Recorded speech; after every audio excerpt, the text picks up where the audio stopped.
Salut, j'aimerais vous montrer quelque chose. Ça va faire des semaines que je me pose la question de comment je vais bien pouvoir mettre tout ça en forme, alors je me lance parce que de toute façon, d'autres viendront après moi et synthétiseront ces informations avec d'autres. Tout ce que je vais te présenter est vérifiable. Tu trouveras tous les liens nécessaires dans la description de cet épisode. J'insiste sur ce point, toutes les informations sont vérifiables, et je t'invite d'ailleurs à aller tout vérifier par toi-même. Ce qui m'a particulièrement troublé, ce sont les probabilités étonnantes. Vont-elles au-delà du hasard? Ce sera à toi d'en décider. Mais en ce qui me concerne, j'ai trouvé ça très étrange.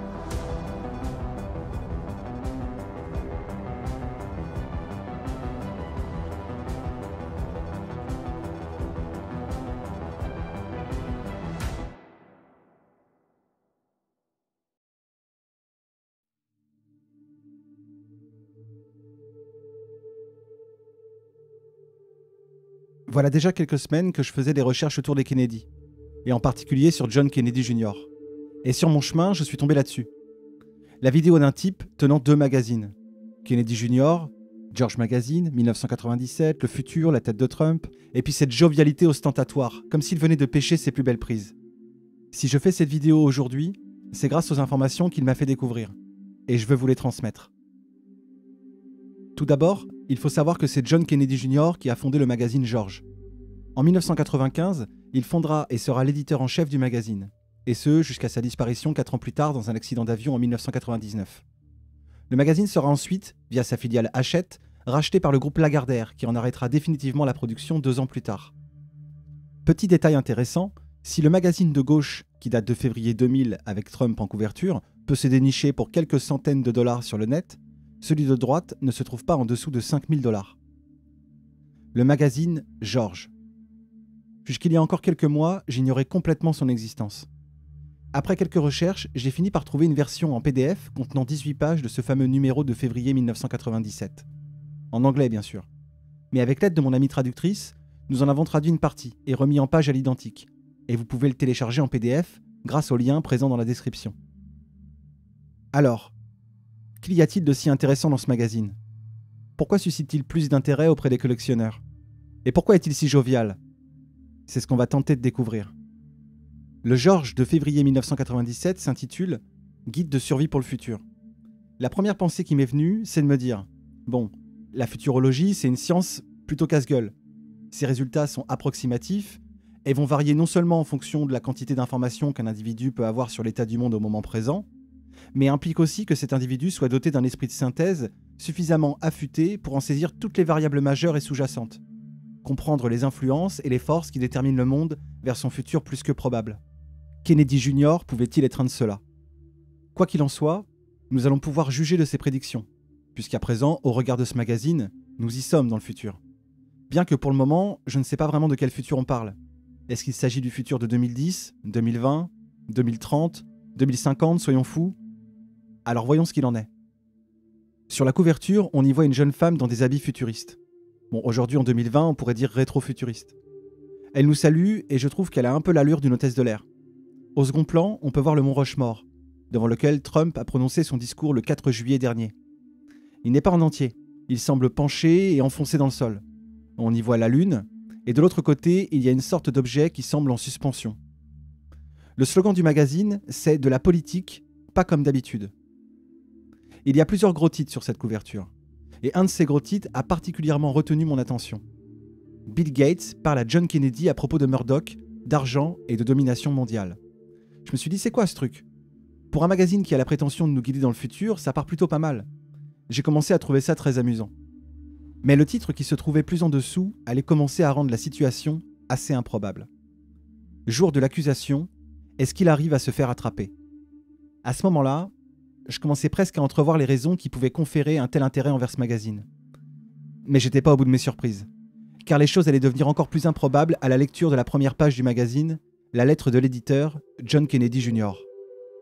La lettre a pour titre « Audi, peux-tu voir ?» et il commence par une citation de Charles Franklin Kettering. Nous devrions tous nous préoccuper de l'avenir, car nous devrons y passer le reste de notre vie. Et il commence son édito. Écoutez les discours de n'importe quel politicien, et vous êtes presque assuré d'entendre au moins une référence au futur. Après tout, nous ne semblons pas vouloir élire des politiciens à moins qu'ils n'offrent une vision pleine d'espoir de ce qui nous attend. Mais lorsque le futur arrive enfin au présent, il ne reproduit généralement rien de ce qui nous a été promis. Alors nous blâmons les gens au pouvoir de nous avoir trompés. Mais nous sommes tous aussi au moins responsables que les politiciens. Parce que nous, les électeurs, établissons les règles du jeu qui nous brûlent. Si vous jouez au bonto contre quelqu'un qui vous promet de grosses victoires et que vous perdez votre maillot, qui blâmez-vous? Le gars qui vous a arnaqué? Ou vous blâmez-vous d'être assez stupide pour croire que vous alliez gagner? Dans ce numéro, nous avons essayé de donner une image approximative de ce que vous pourriez anticiper dans les années à venir. Du sexe à la guerre, de l'environnement à l'éducation. Afin que vous n'ayez pas à vous fier uniquement aux paroles de ceux qui vous échangent votre vote contre une paire de lunettes roses. Après tout, c'est la nouvelle année. L'inauguration est à peine terminée et c'est l'heure du message de bilan de l'état de l'Union. Si vous êtes comme nous, vous êtes probablement tenté de regarder au-delà du présent prosaïque et d'un mois de février glacial et de vous demander un instant. Que se passe-t-il ensuite? Il y a quelque chose de gluant dans une partie de ce que vous lisez sur l'avenir, car il s'agit généralement de spéculations non étayées par des faits concrets. Donc, dans le guide de survie de ce mois-ci, nous vous expliquons comment 8 problèmes politiques critiques évolueront et quelles personnes effectueront tous ces changements en 2020. Je vous relis ce passage. Dans le guide de survie de ce mois-ci, nous vous expliquons comment 8 problèmes politiques critiques évolueront et quelles personnes effectueront tous ces changements en 2020. C'est écrit 2020. C'est pas écrit 2021 ou 2019. C'est pas marqué aux alentours de 2020, mais bien 2020. Je dois t'avouer qu'à ce moment-là, j'ai eu un petit frisson dans le dos.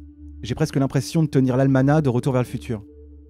Kennedy Jr., Bill Gates, Hillary Clinton, la domination mondiale, des changements planifiés, dans un magazine qui prétend justement être un guide pour le futur, et pas n'importe lequel, celui de 2020. En plus, on peut maintenant affirmer que le contenu de ce magazine s'adresse bien à nous. Je veux dire, temporellement parlant. Ce message nous est adressé, à nous, habitants de la Terre, en 2020. Et il continue en écrivant. Il n'y a pas de magie dans notre choix d'année, sauf si vous avez à peu près mon âge. Ce serait à peu près le moment où vos chèques de sécurité sociale vont, si nous continuons sur notre cours actuel, rebondir. Et plus loin, il écrit. Dans ce numéro, Edward Tenner, auteur d'un livre récent sur l'effet revanche de la technologie, s'entretient avec Wendell Bell, professeur futuriste à l'université de Yale. Carl Sagan se penche sur le cosmos pour imaginer un monde dont il est le président. Et Bill Gates répond à la question émergente, si toute la politique est locale, que se passe-t-il lorsque nous sommes tous connectés dans le village planétaire? À la fin de sa lettre, il écrit « Nous espérons donc que vous apprécierez la position de George sur le futur. Pourquoi ne pas le mettre quelque part en lieu sûr et le ressortir dans 20 ans? Pour paraphraser un grand homme anglais, il se peut qu'il ne vous donne pas ce que vous voulez, mais peut-être qu'il vous donnera ce dont vous avez besoin. » Cet homme anglais dont parle John Kennedy, c'est Mick Jagger des Rolling Stones, dont la chanson You Can't Always Get What You Want résonnait en lui et occupait de loin la première place parmi ses chansons favorites. Et c'est grâce à Katie McKeon que l'on connaît cette information. Bien que Katie McKeon fût l'assistante personnelle de Jackie Kennedy après l'assassinat de John Kennedy, elle raconte dans son livre « Ma vie avec la famille Kennedy », publié en 2017, qu'elle était davantage une nounou et une femme de chambre, mais elle raconte également ceci. La chaîne stéréo était à fond. You Can't Always Get What You Want était un signe certain que John était dans la maison lorsque Seamus et moi avons gravi le chemin familier vers la maison du Cap. John avait joué cette chanson des Rolling Stones pendant un bon quart de siècle. La chanson était sa favorite de tous les temps. Est-ce que ce serait pas amusant si la chanson préférée de John était aussi celle choisie par Trump pour clôturer ses rallyes? Attends, est-ce que c'est le cas? God bless you. Merry Christmas. Thank you, Pennsylvania. Thank you.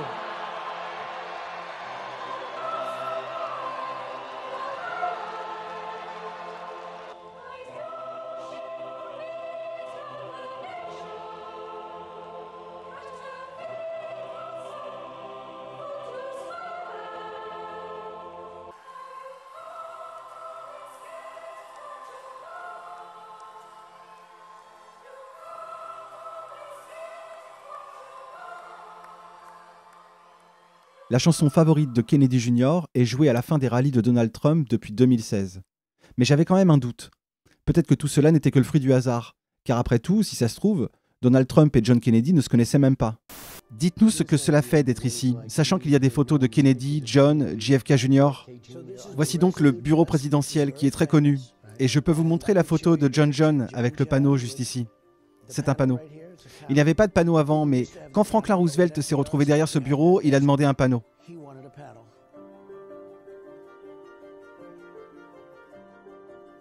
C'est une photo originale, comme vous pouvez le voir. Et c'est juste là et ça s'ouvre. Et voici John Kennedy, John. C'était un de mes amis. Il se préparait, il allait vendre son magazine George. C'était un vrai ami, un type formidable. Et il allait se lancer en politique. Il aurait été très difficile à battre. Il avait beaucoup de choses pour lui, y compris le physique. On n'est plus censé parler de physique sous la génération Lincoln, mais il avait le physique pour. Alors je te pose la question à toi, jeune entrepreneur. La chanson You Can't Always Get What You Want est-elle un hommage à John Kennedy Jr. Moi je pense que la question elle est vite répondue. La BMI et les Rolling Stones avaient d'ailleurs protesté en 2016 contre l'utilisation de la chanson par Donald Trump. Et ils l'ont même menacé de poursuite en juin dernier s'il ne cessait pas d'utiliser cette chanson lors de ses rallyes. Trump ne pliera jamais à ces vaines revendications. Et on peut d'ailleurs constater qu'il utilise toujours la chanson favorite de John pour ses fins de rallye, comme ce fut le cas cette année pour celui de Tulsa en juin dernier, ce qui déclenchera une fois de plus la vindicte médiatique sur le méchant Donald Trump.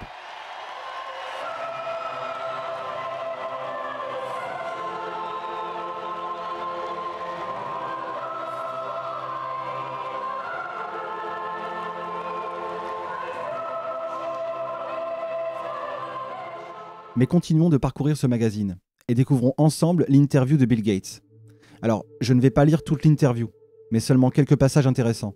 Je te rappelle d'ailleurs que si tu veux la lire en entier, tu peux la télécharger en description.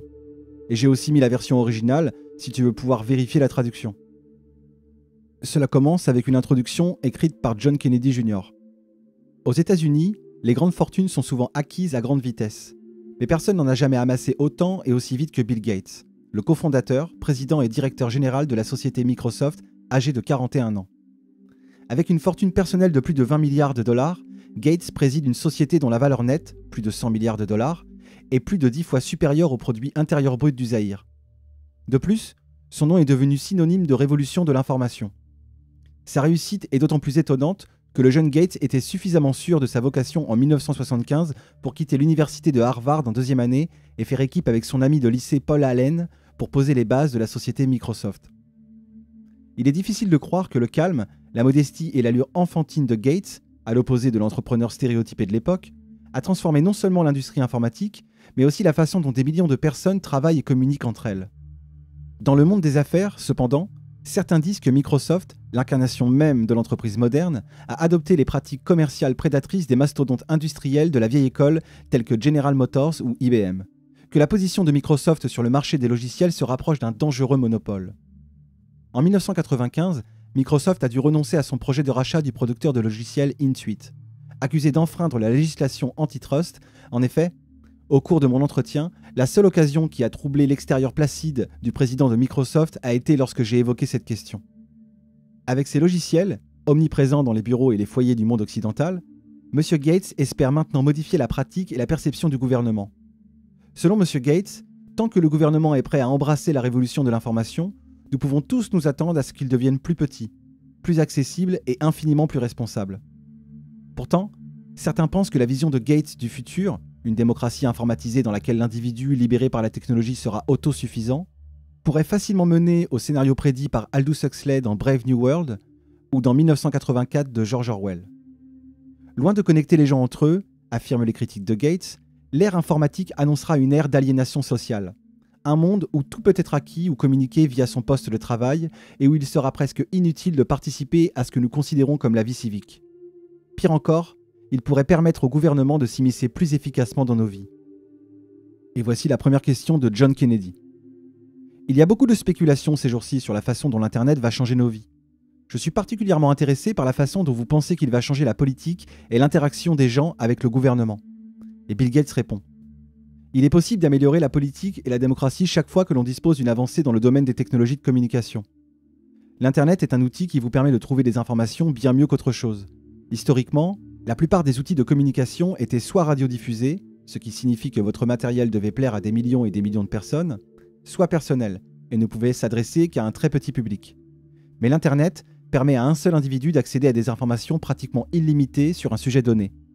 Kennedy pose la question suivante. Comment cela peut-il améliorer le processus politique ? Et il répond.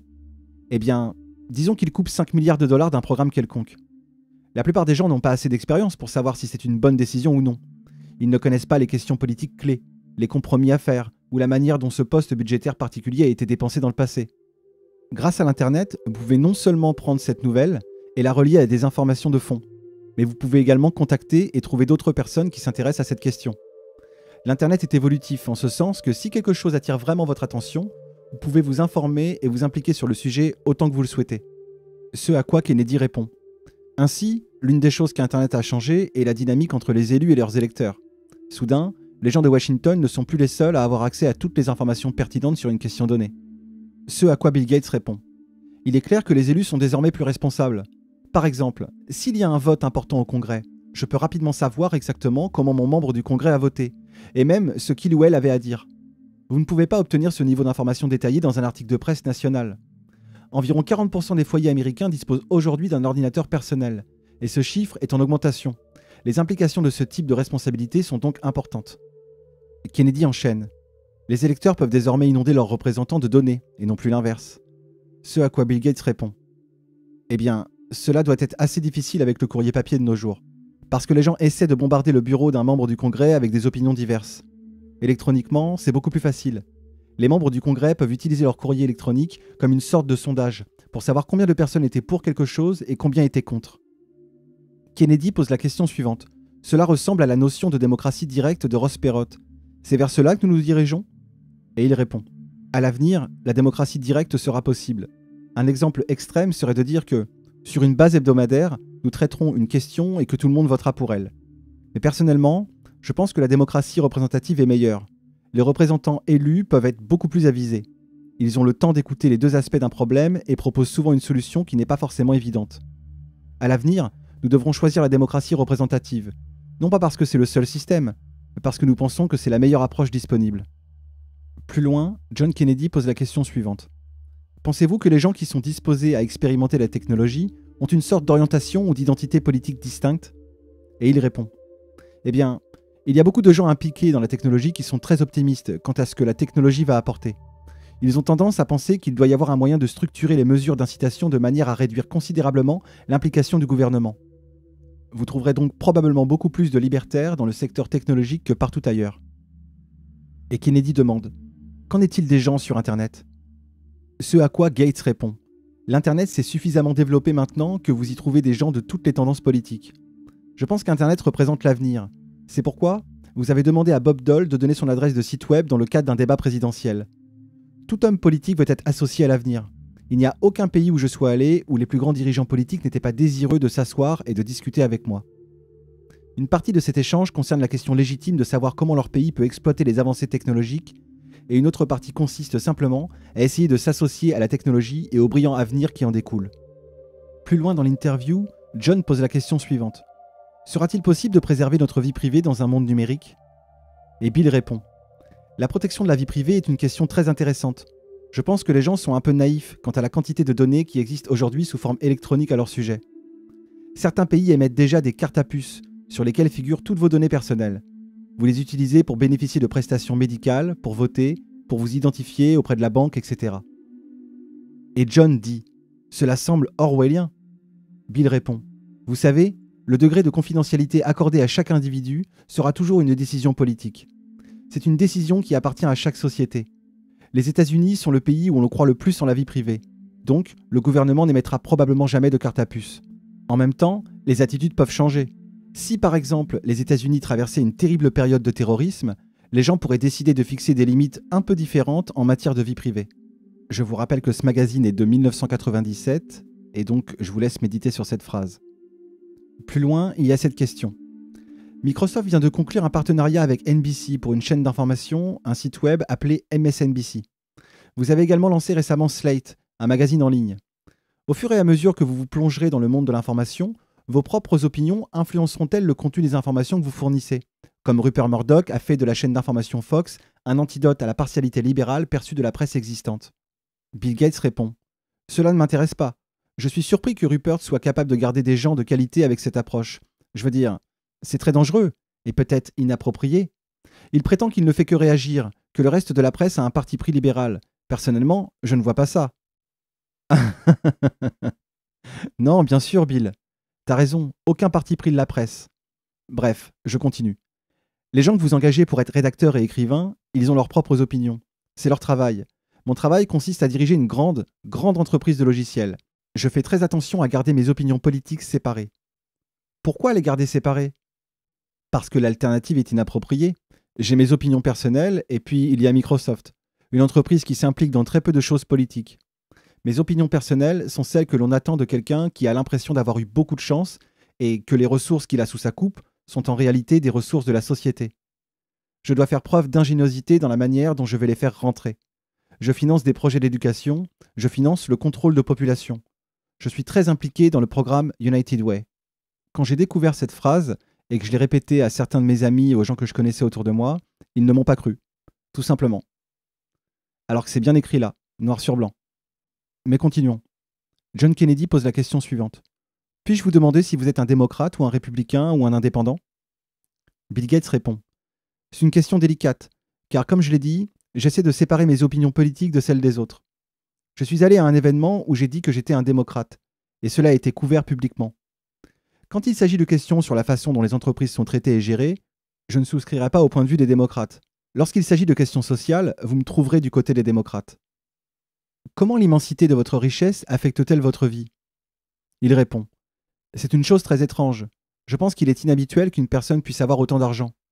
Cela vous semble étrange? Oh, très. Vous plaisantez? Quelqu'un qui a autant d'argent a une mainmise sur les ressources de la société. À mon avis, tout dépend de la façon dont on l'utilise. Je m'arrête là pour l'interview de Bill Gates. Ailleurs dans le magazine, on découvre cette double page avec écrit en très gros « Plateforme 2020 ». Le texte dit « Aucun politicien n'a jamais perdu un vote en invoquant l'avenir. Vous savez, nos enfants en méritent un meilleur, et Bill Clinton est en train de construire un pont vers un avenir plus brillant. » Il s'agit là d'une petite touche d'ironie de la part de John, faisant référence au slogan de Bill Clinton, Bridge to Future, qu'il a utilisé pour l'élection de 1996. Je continue. C'est le mot le plus utilisé dans le lexique politique, mais les détails sont, comme d'habitude, rares. Que nous réserve l'avenir? Un nouveau monde de promesses ou d'apocalypse? Nous avons lancé une mission de découverte vers le prochain millénaire, pour découvrir ce qu'il y a de l'autre côté. Alors attachez votre ceinture et tenez-vous bien, alors que George entre dans la distorsion temporelle et réapparaît en l'an 2020.